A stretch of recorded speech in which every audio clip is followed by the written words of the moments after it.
তোমরাও এই মঞ্চে চলে আসবে।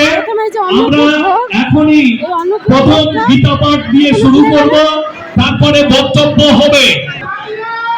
প্রথমে যে অন্নকূট ভোগ দিয়ে গেছে, এটা খাওয়া হয়ে লাঠি খেলা, ছোড়া খেলা, যোগাসন শুরু হবে।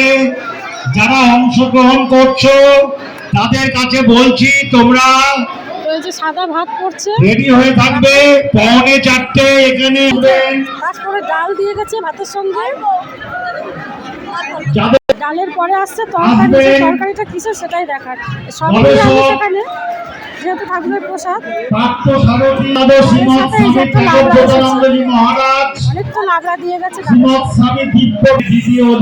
দিয়ে গেছে। এই যে পটল আলু তরকারি, পটল আলু বসেননি আপনারা চলে আসুন।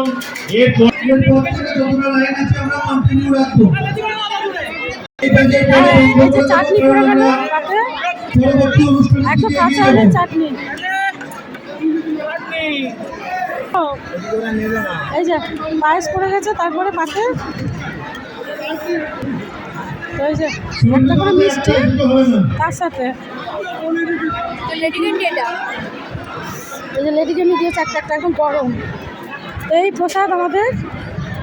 আজকের মতো ভিডিওটা এখানেই শেষ করছি। ভালো লাগলে ভিডিওটা অবশ্যই লাইক কমেন্ট শেয়ার দিয়ে পাশে থাকবেন, পেজটাকে ফলো করবেন আর চ্যানেলটাকে, ইউটিউব চ্যানেলটাকে সাবস্ক্রাইব করে পাশে থাকবেন। টাটা।